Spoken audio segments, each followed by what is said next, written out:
Welcome to everyone. Thanks for coming. I know some of you were slightly forced to come, those that will go to Mexico this year with UED. And but it's a pleasure for us to have here this week, the entire week, our friends from Mexico, colleagues Samuel Juo and Alejandro Montañez, and also Ali with us tonight. She was a student of UED a couple of years ago, and she is a co-author of the report. And also, she was in the same year that we did a small video, also thanks to Alex McFarlane, who came with us, and that was very fortunate for the whole project. So my name is Etienne von Bertrap. I'm a lecturer at the DPU. I'll keep the presentations very short. We have, again, as visitor Samuel Juo. He's a geographer. His PhD is in geography, also master's. He teaches at Universidad Autónoma de Yucatán, based in Mérida, and a lot of his work has to do with tourism, defense of territory, social economy, and so on. He does a lot of work not only in Mexico, but also in Central America and Latin America more broadly. And he was key also in the formation of something that is called the Alliance, or Alianza Peninsular para el Turismo Comunitario, and also supporting the work of Co'ox Mayab, which is represented by Alejandro. Alejandro has a degree in tourism from the same university and is now doing a master's in rural development, is that right? Yeah. In Mexico City, in UAM. And he had several roles within Co'ox Mayab, this union of cooperatives of Yucatan. Again, remember that Yucatan is one state, but also the name of the peninsula. So that should be a bit confusing. And he has, since last year, serves as a general coordinator of Co'ox Mayab. And we have also Ali Lester. She, again, was a student with us a couple of years ago in UED. She works in World Cities Culture Forum, yeah. And since when? Not long ago? Since last May. Since last May, yeah. So you see, you can get a job after your It's possible. I know this actually works. Yeah. But it matters if you do work, if you think, if you use every opportunity to contribute and to learn and so on. If you're a passenger, just probably there are less chances. But no, Ali was a great contributor in that year. And we're going to start with Samuel. He's going to give us the first talk, and then Alejandro, and then we're going to see the video that we did last year. Then Ali will have some words, and then we hope to have some interaction with you. Thank you very much. Yeah, thank you, Etienne, for the introduction. First, I'm so sorry for my French accent. It's like my third language, I think, like English. So I'm going to try to read like ideas. But first, I would like to thank the DPU for this invitation to London, and for the opportunity to collaborate for 4 years with the master program in urban economic development. In particular, I would like to thank Professors Alessio Coriolis and Etienne von Bertrap. ¿Es posible otro turismo en la península de Yucatán? Is another kind of tourism possible in the Yucatan Peninsula? First, the question is not new. In 2007, a book was published by Les Presses de l'Université du Québec with the same title. The authors answered affirmatively that yes, another form of tourism, often referred to as alternative, responsible, sustainable, or solidarity tourism, is possible, unnecessary in the face of the excess of mass tourism. It favors more authentic experiences, greater respect for the environment, and ethical interaction with local populations. But before adding more to the question, it's important to assess and present the peninsula of Yucatan, the Yucatan Peninsula. Like some data, like 30 million arrived in Cancun in 2020 in the airports, 3 million cruise passengers at the 3 ports with cruise ship arrivals, Progreso, Cozumel, and Mahahual. One of the world's longest tourist conurbation at 174 kilometers, with more than 150 hotels offering all-inclusive package. 45 archaeological sites open to tourism, and 5 UNESCO cultural, natural, and mixed heritage sites. Calakmul and its tropical forest in Campeche, Uxmal and Chichen Itza in Yucatan, Siancan in Quintana Roo, and the city of Campeche. One globally important agricultural heritage system recognized by the Food and Agriculture Organization of the United Nations, the Peninsular Maya Milpa of Yucatan, or Ixcol.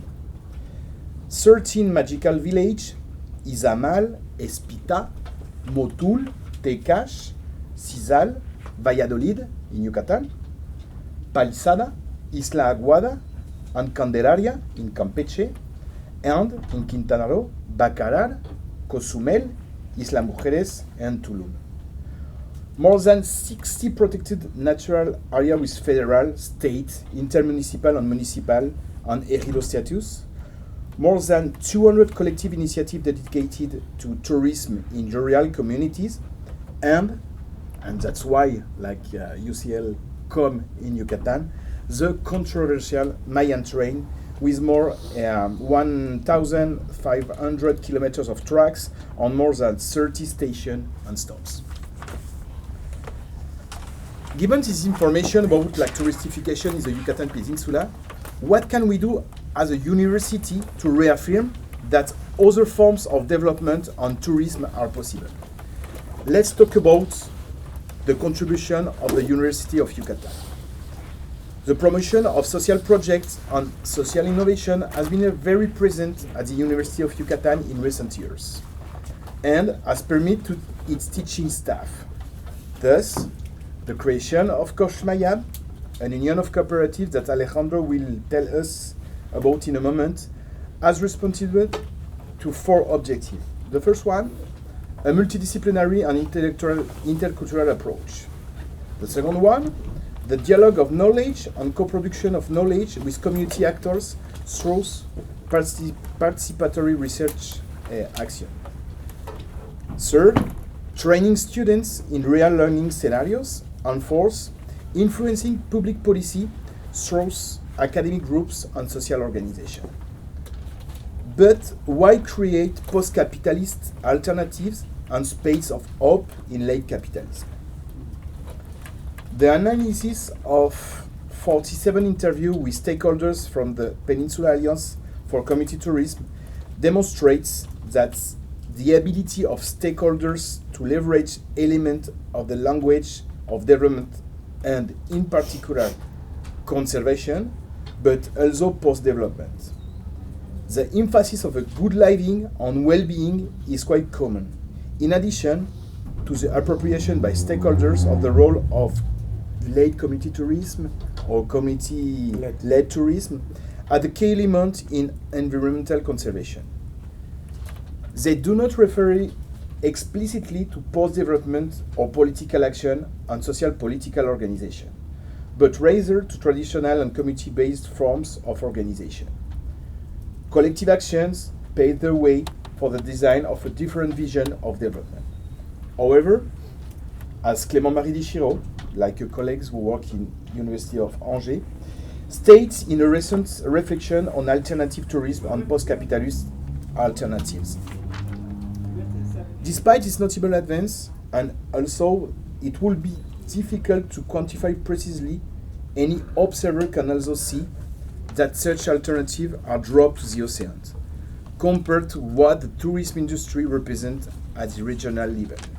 While those initiatives have undoubtedly contributed to improving living conditions in a growing number of communities, mainly in rural space, they represent a minority fraction of tourism activity and have not succeeded in transforming the structural dynamics of tourism development in the region, which continues to be governed by the logic of capitalism.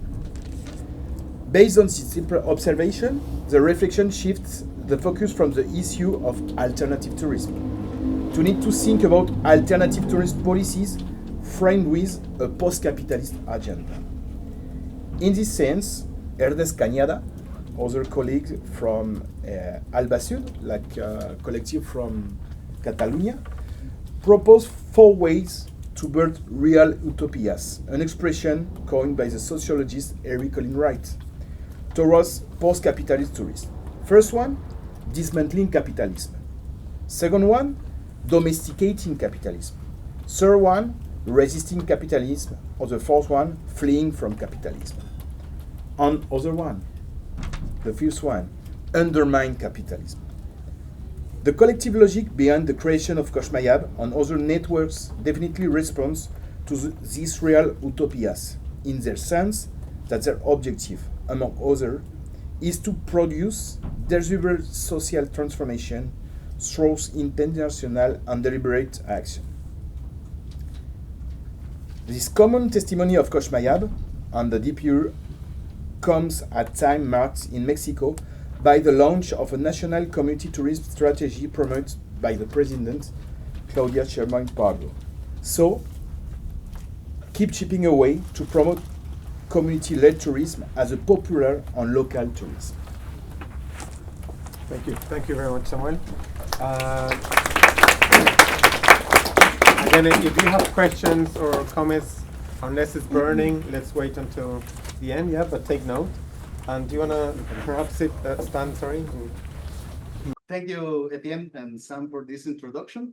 I would like to present you a little bit of what is Co'ox Mayab. I know that maybe in your classes and in your readings, you have a lot of things about community-led tourism, but it's important for you to understand, for us, that you understand that this is not only a logo, not only a web page. It's an organization with people, with persons, and right now me as a representative, about more than 100 people. So first, it's important to understand what we talk about community-based tourism. It's not only to go to the communities, as the politicians think. It's a tourism that is led by the communities, where the local communities are the ones who take control to give the service, and also the ones who benefits from the activities. This kind of tourism is is a way of diversification of the rural economies, as a complement of traditional ones as agriculture, beekeeping, farming, livestock, and others. And this with the main objective of improving living conditions, because in the rural areas now and more, the money is important, but also in a way to promote a fair trade in tourism and the reproduction of the living Mayan culture, and also the conservation of nature. As some will say, this is not a new thing.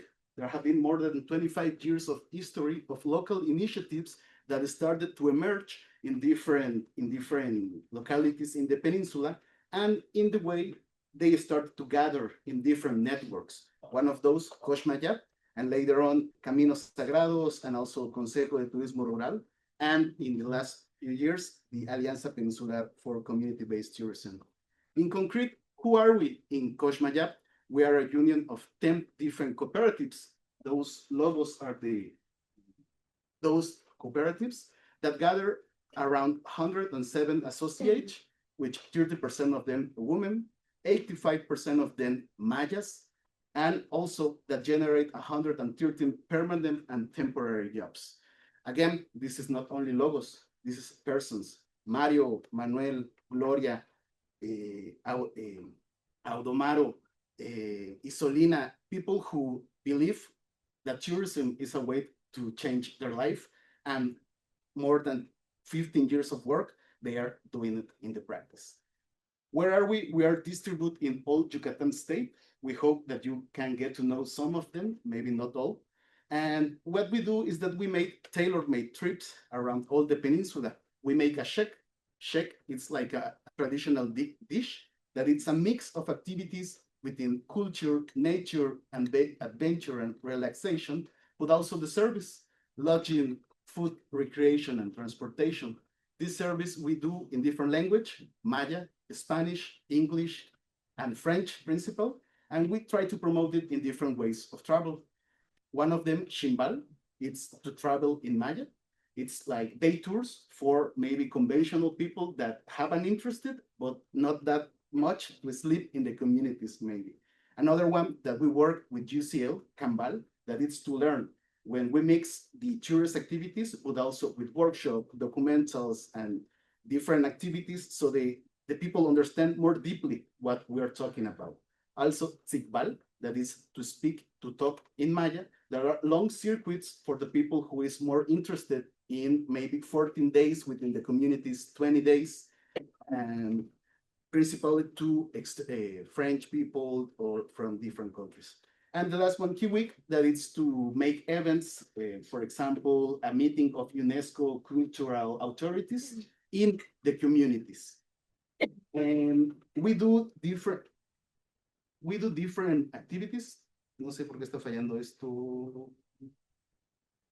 Okay. What we do, we have 4 main activities. The first one, commercialization as a way of a travel agency. We help the tourists to come to enjoy the different service that the communities offer. Maybe it's easy for to think that you enter Facebook, you make some clicks and you get access to the service. But for people who doesn't speak the language, the other language, is not that easy. That's where we enter. This is one of the main lines of work, because maybe as an entrepreneur, we need money to survive. If it's not, there's no rentability, there's no way to keep going. But that's not all. Also, we work a line of fortifying. We develop different projects with the government, with universities, to be able to promote, for example, formation in guiding, in language, or different kind of strategies, now very focused on youngsters, the young fellows from the village. Also, we work this part of divulgation, to promote that the people understand that when we say tourism, we're not thinking in Cancun and being drunk in the beach. We're talking also about how to develop strategies for the communities to improve the way of living. And the last one, the organization. It's easy to talk about cooperatives, but when you have to gather and take decisions with 100 people, it's not that easy. Maybe trying to this trip to UCL to take decisions, to make research, is an example of that. And also how to promote that the government understand that the rhythms of the policy is not the same rhythms of the communities. And this has been a real life learning environment. I started as a student, Samuel was my professor and now my colleague. And it's been 10 years of formating different students who pass through maybe doing research, maybe professional internships, and to help us to build all that you're seeing. It wasn't made just in a few weeks. It's been 10 years of working and more than 84 students from tourism, social anthropology, business administration, environment science, and others, and coming from different institutions, from international universities, but principally from the UADY, the local, the University of Samuel. And also this had led us to make this global university networking with different universities, UCL being maybe one of the most important, but also University of Minnesota, Saskatchewan in Canada, and la Université Paris, where more than 400 international students had helped us develop research on maybe different actions. And this, as entrepreneur, is an ongoing and growing thing. It's not that we are rich right now and we have everything solved, but it's for us, it has been experience to transit from a little entrepreneur with communities and students for maybe a more fortified and consolidated enterprise. And what that we hope that the numbers keep going, again, not to be rich, but maybe for doing more stuff. And in this process, we recognize that we're not alone. We have the help of a lot of allies according to maybe the 5th Helix model, collaboration with international collaboration, UNDP, UNESCO, GIZ from Germany, but also government sector for good or for bad, from federal and state institutions, the private sector by a foundation that give us funds to make different activities, the academical sector, principally the UADY, but the others that always help us to reflect on our work and support us to have this global perspective. And finally, the social sector, different communities, but also civil association or collectives that we collaborate in different grades of confidence, but also different grades of work. And that's a very summary of who we are. I invite you maybe to follow in social media and give us a like, and you can do the QR code. And the idea of this presentation is just to give you a very general summary that we hope that during your semester can get deeply. And when you are in Mexico, you are more clear about who are you working with. Thank you. Yeah. Okay, we're gonna watch the film now. Before we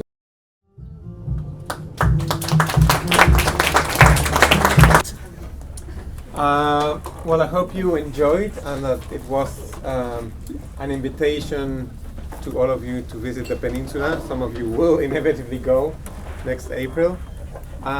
We will have some time for questions and comments from the audience, from you. But I'd like to invite Ali Lester to share some words. I have a second question, but first it's natural to ask her, as a former student who was in the shoes of some of you a couple of years ago, that also contributed to this report that came out of the work that one of the groups did, to share her experience also in relation to where she works now, that has a lot of connections to the topic and the issues that we are talking. So if you can share just a few reflections. Yeah, of course. Yeah, it's actually been amazing kind of revisiting the report and watching the documentary and kind of being taken back to the Yucatan Peninsula.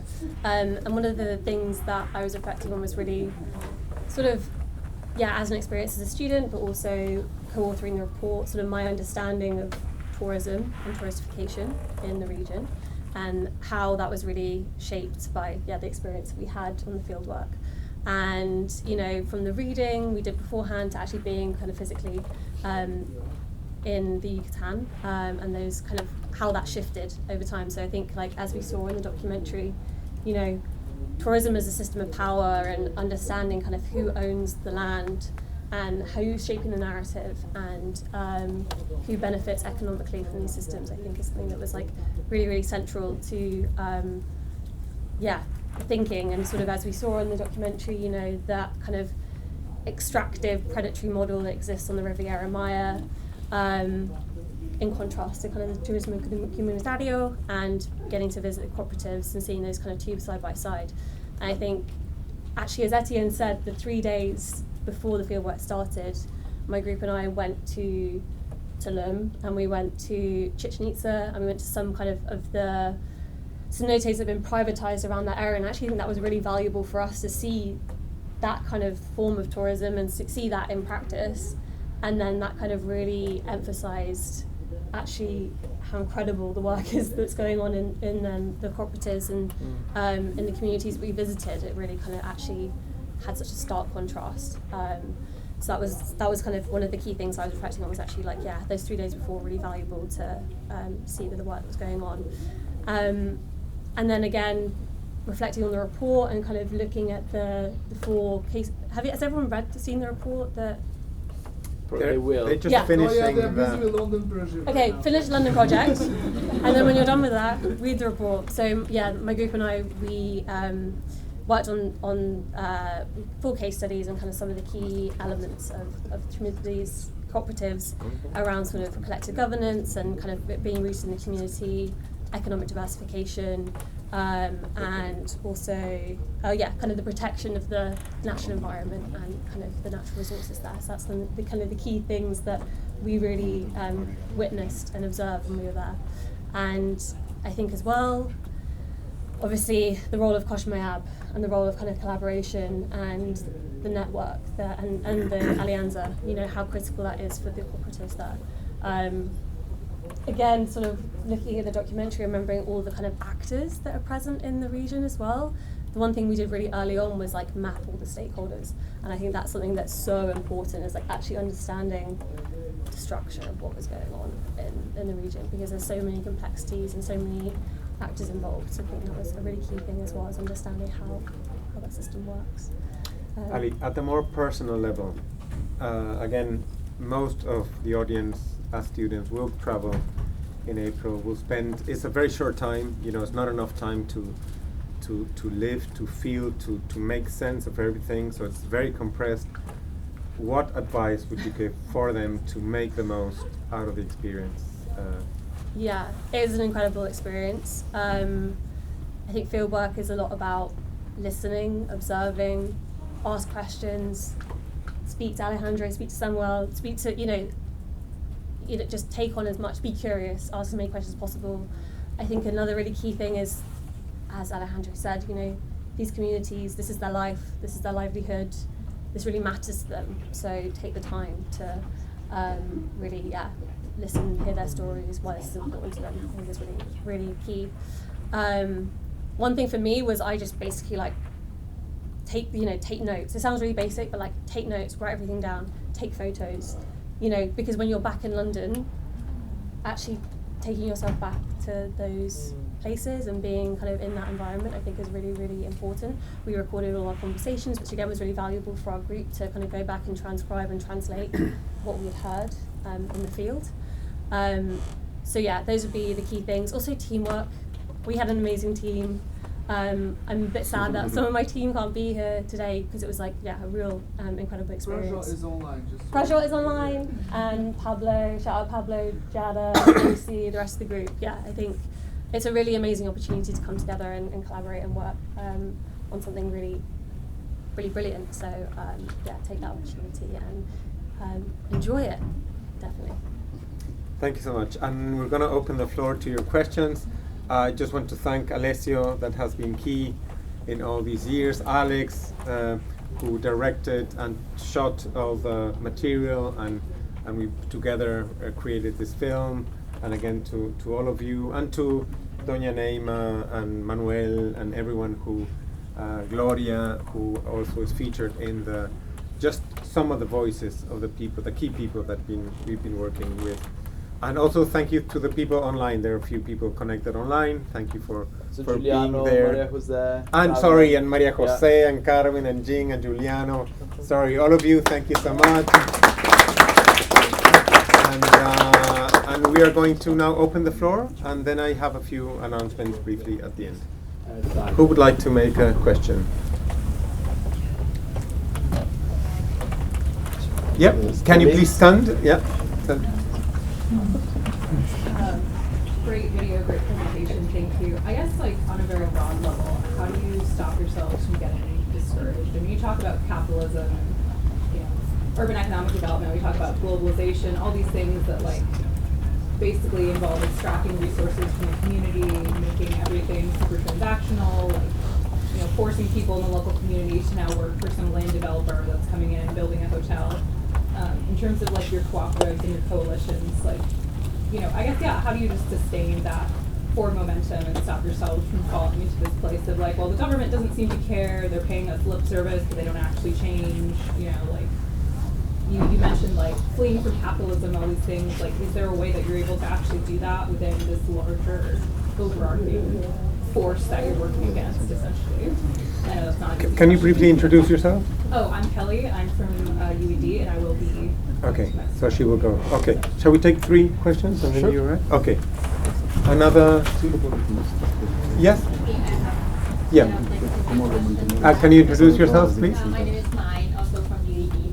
I have kind of similar question to Kelly. So I think in some cities or some countries, they kind of rely more on the real estate developers who develop the land more on the TOD side.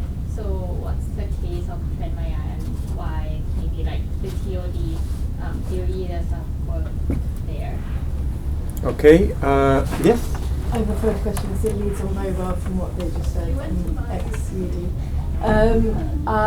I was going to ask a question about one of the women in the film, she mentioned it's not a case of tourism, it's actually just urban speculation, and wherever you build a train, the way that the property market works, the land value will go up near where the train is built.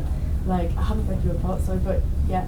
But is there any solutions that you put in there to countering that, whether it's homestays or whatever? Is there a solution? Is there any way to scale the solution or use it in some way to counteract that kind of urban phenomenon that's not even necessarily the result of tourism necessarily? Okay, thank you. So yeah. Okay. Yeah, maybe I'm going to begin about capitalism and I think like all the people present here, we're actors. So when I was teaching like the second year in the university with people like Alex, I was like front of a lot of difficulties, you know, because you see like a lot of young people from Yucatan who are going to go in Cancun. So I think the answer are not individuals, they are collective. So we begin to tell, okay, there is cooperatives, there is actors of government who are not really interested.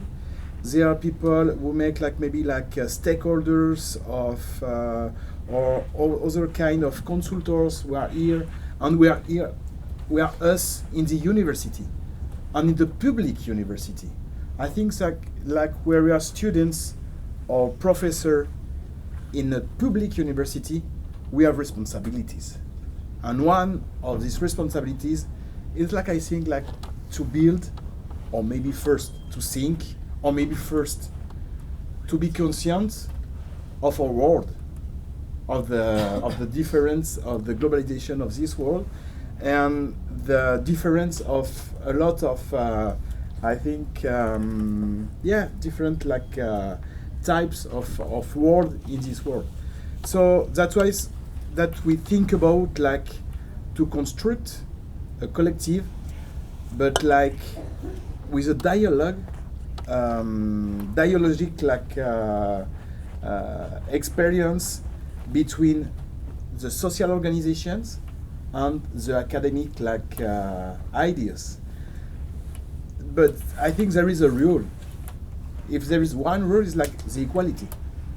That's not why I'm in the university, that I am superior of people who are living in a village or who are, and I think the first pass of this utopia is equality. And I say another time, if we have to think about about different kind of solution with capitalism, I think we have to think about together, collective knowledge, collective intelligence, collective. That's we can find a solution like this. Mm-hmm. So with this initiative, I think we are working since 15 years. For us to be here in London, if you told that 15 years ago that you're going with your students in the place who write the capitalism, in this moment in Yucatan, we thought, whoa, you're crazy or not? But right now, I think for us, it's a reality. I hope that one time, all the young people or one of them who are working with them in the cooperative can to be here, can in the possibility to study in your place. It's very difficult. Maybe it's other utopia, but we can talk about Eduardo Galeano, who talk about the utopia, and we have to see this utopia and continue to working to this utopia. No, so maybe an idea, and I'm sure Alejandro have other ideas. Yeah, maybe that sometimes we think we are fools, and proud to be fools, because when we started, you never dreamed of achieving things, but suddenly you start working and you start to get recognition, for example, from UCL, for government, or for different researchers or colleagues, and to say, maybe I'm not that fool, maybe we are not that crazy, and even though we're desperate, it's not easy. There are sometimes we say, I will quit, I will go to Cancun, there's money over there, you see.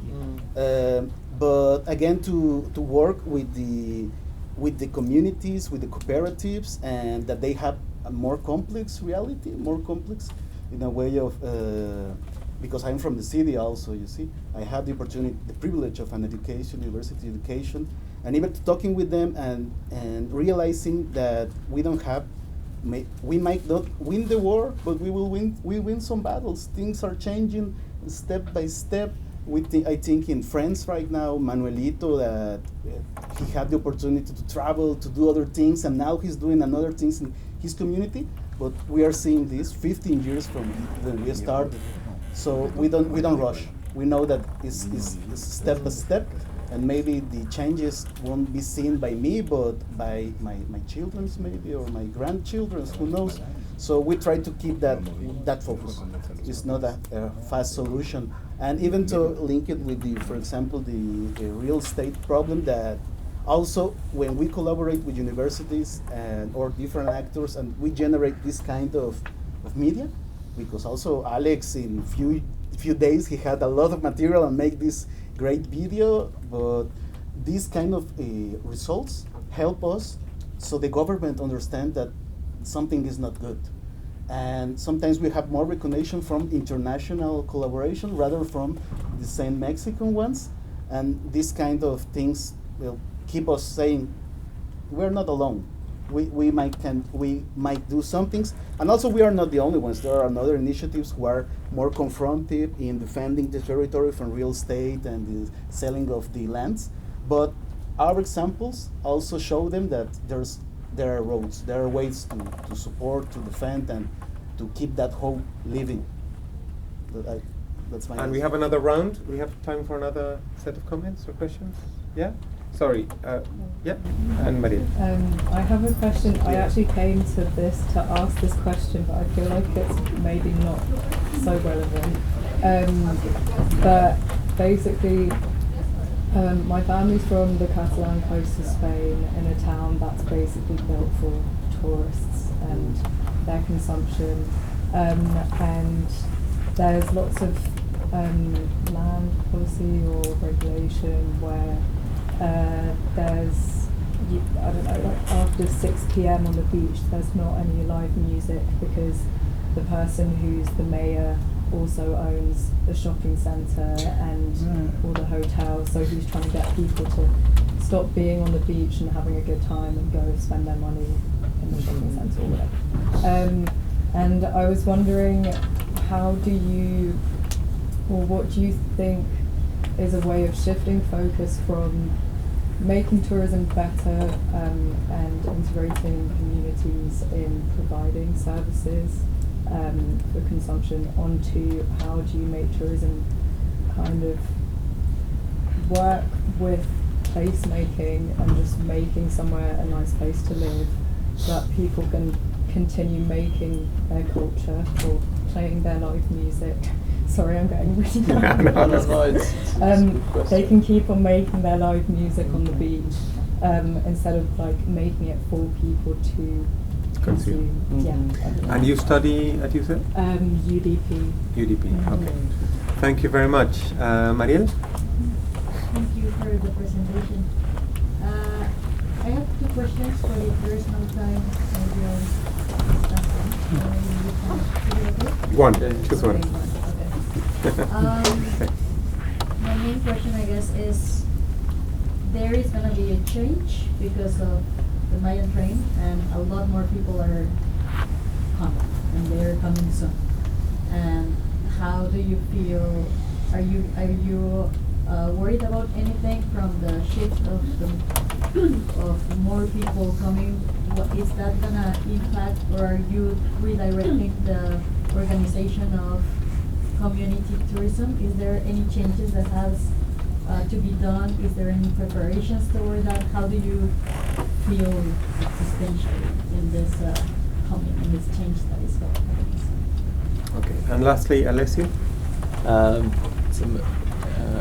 My question is, it's a short comment on something that Alejandro said about the Tren Maya. Maybe we can discuss more about the Tren Maya on Friday, but it's this thing of there are certain projects that maybe it'll take a lot of time to see what the long-term impacts are. Maybe the Tren Maya, in the same way you think, oh, I will see the changes in 15, 30 years, maybe the same for the Tren Maya, I don't know. But I wanted to ask Ali to give, from your perspective, now that you're working with lots of different cities that look at lots of different good practices, a little bit about maybe how community tourism is seen more at the global level, if it's actually taken seriously from the research that you've done. Mm-hmm. Thank you. Charlie is the last one. Yeah, maybe I begin like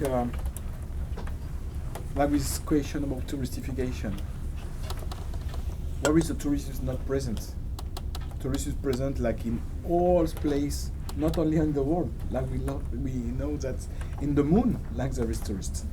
So I think to study, to interest to tourism, it's very interesting, because like maybe the moment where we are more happy during our life is during our tourist experience.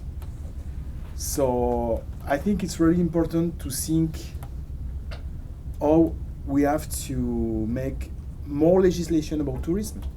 It's clear for Airbnb, for example.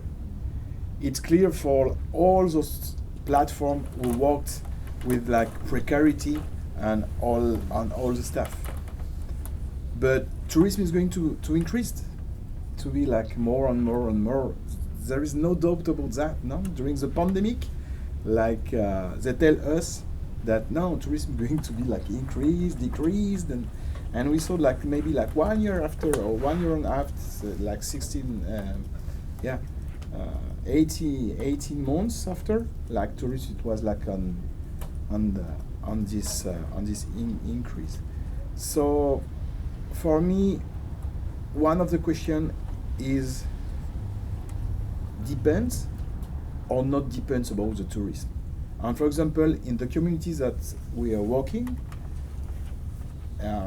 that's rural communities, when some people make milpas, for example, milpa in like in the Mayan culture is like an agriculture, like a Mesoamerican agriculture, and one of the invitation is like, don't let the milpa, because where there is when it's going to be like a crisis with tourism, like we know during the pandemic, like there is no tourist, so there is not going to be like income about tourism. So if we want to maintain like food sovereignty, we have to continue to make other kind of activities. But maybe this question is valid in rural areas, but I think like in urban areas is valid too. And it's very problematic, like the cohabitation between tourists and between local people. For my example, I'm living in Merida. I'm living right now like in a gentrified neighborhood, and my coffee is like right now it's not like in peso. The value on my coffee is like in USD, and I'm not the people with more vulnerabilities. So, for example, I think I'm understanding like the problematic, but like I think a lot of thematic about like the touristification, the government have to take like really serious. And I'm going to take an example in France, with France. France is maybe like the most touristic country on the world. There is no Ministry of Tourism in France. So there is an economic, sure, and it's going to depend of other ministries. But like sometimes I think like we didn't take like seriously tourism. But we know when we see like this laboratory of Yucatan Peninsula that there is a lot of problematics with touristification. And I think like in Balear Island, they know about that. In a lot of places that there is a lot of tourism, like they know about like those problematics. So it's really important like to not only like talk about, but like take this topic like a serious topic.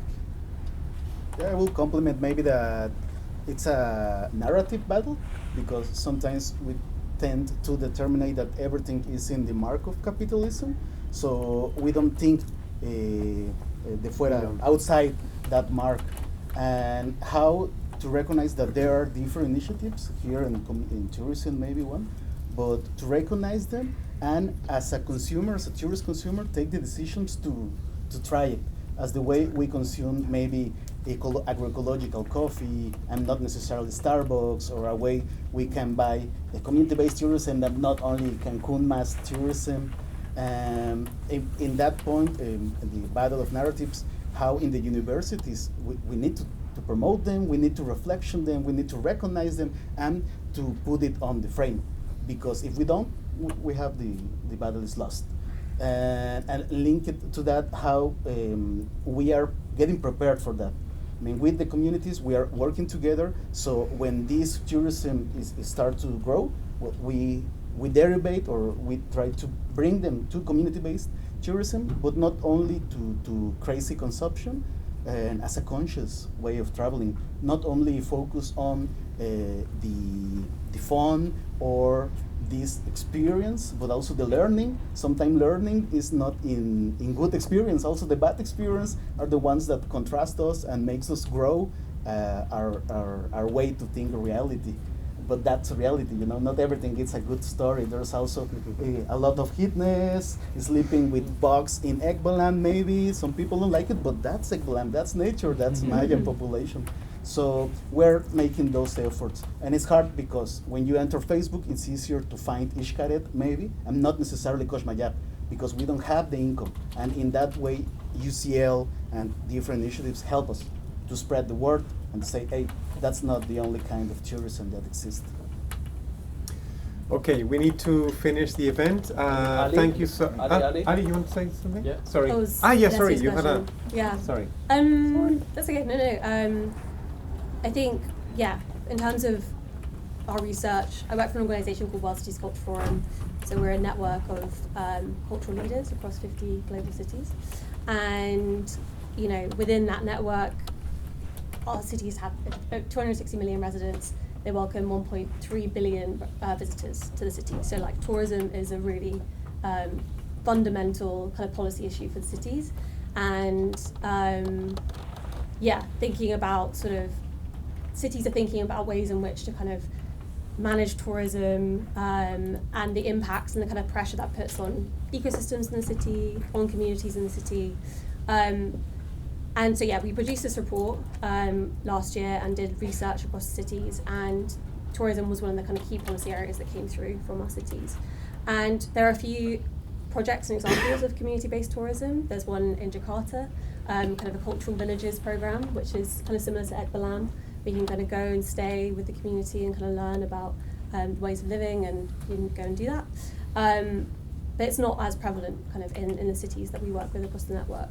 But one of the kind of key trends, and one of the trends is around kind of the preservation of cultural heritage. So lots of cities do interesting initiatives around that. Beijing have introduced a week of intangible cultural heritage and opened a centre to kind of raise awareness around cultural heritage and really kind of supporting and engagement around that. But yeah, I think the key trend that we're seeing in cities at the moment in terms of supporting communities is introducing tourism taxes in cities and using that